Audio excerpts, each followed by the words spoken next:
dalee nag jàmm nataalu Ousmane Sonko ci mboolem yéenekaay yi nu xëyandool li ko waral di démb ñaari kër yi attekaay yu mag ñoo doon wax ci ay mbiram waaye te ñaar yépp déggewu fa lu ko neex enquête yéenekaay Direct News Le Quotidien ak Walf Quotidien bokkulun bindu seenu xët muy double revers ci Ousmane Sonko L'Observateur ne tey laa leen di wax na ñaari verdict yooyee demee journal Futurs Médias bi ne Ousmane Sonko avocat yi koy layal dañoo demoon boole ji ca kanamu cour de justice bu CEDEAO ci partem bile di Pastef te nguur gi jël dogal ba tas ko atte bi daanu démb ëttu attekaay bu mag bi nekk ci déndu Afrique ne Ousmane Sonko ñoom gisuñu ni dañoo xotti yelleefam tax dogal boobee nguurug Sénégal jël di tas parti Pastef ñu bàyyi ko noonu nekk te dogal boo xam ne bett na ba àgg ci lool avocat yi koy layal moom Ousmane Sonko yéenekaay bi ne fa ñuy xultoo fa la leen cour suprême fekk ak beneen dogal ne atte ba juge Sabassy Faye defoon ca tribunal ba nekk ca Ziguinchor faaw ñu xoolaat ko ndax mbir mi dañ koy yóbbu ca tribunal hors classe bu Dakar L'Observateur ne loolee nag moo tax ba Sénat mi taxawoon di xaar ngir jox Ousmane Sonko ay fiche parrainage dafay mujjee xaddi journal bi leeral itam njuumte la agence judiciaire de l'État defoon ca Ziguinchor si du quotidien ne maire Ziguinchor bi daal moo ngi ci gutta ak guddi gu bët setagul ay avocat am ne mbetteel dëgg lan am ci dogal yi daanu ni ki démb Le Quotidien ne ñaari dogal la yoo xam ne benn neexu ci Ousmane Sonko Les Échos ne moom ñetti jël la gis ci genn bëccëg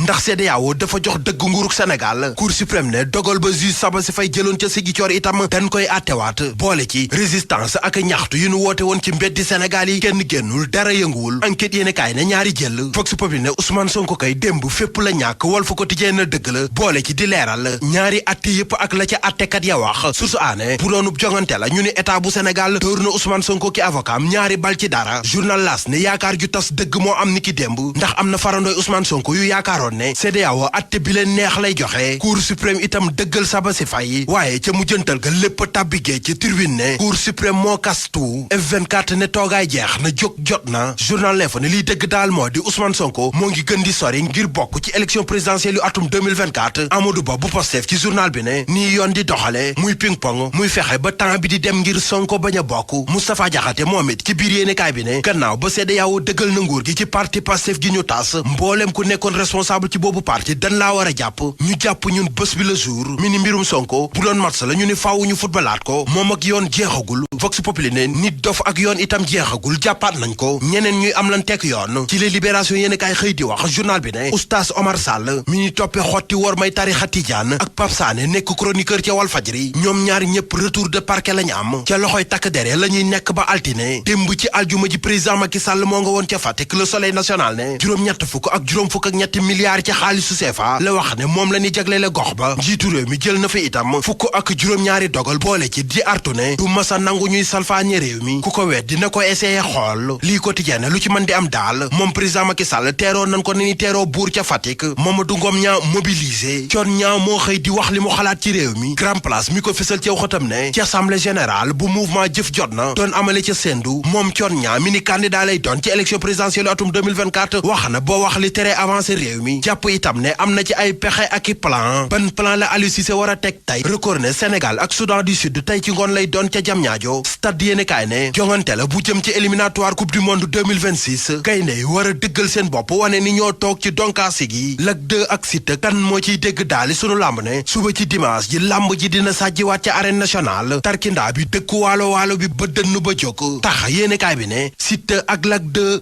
ku juum daanu. Abonnez-vous sur notre chaîne YouTube BestNet. BestNet au cœur des événements.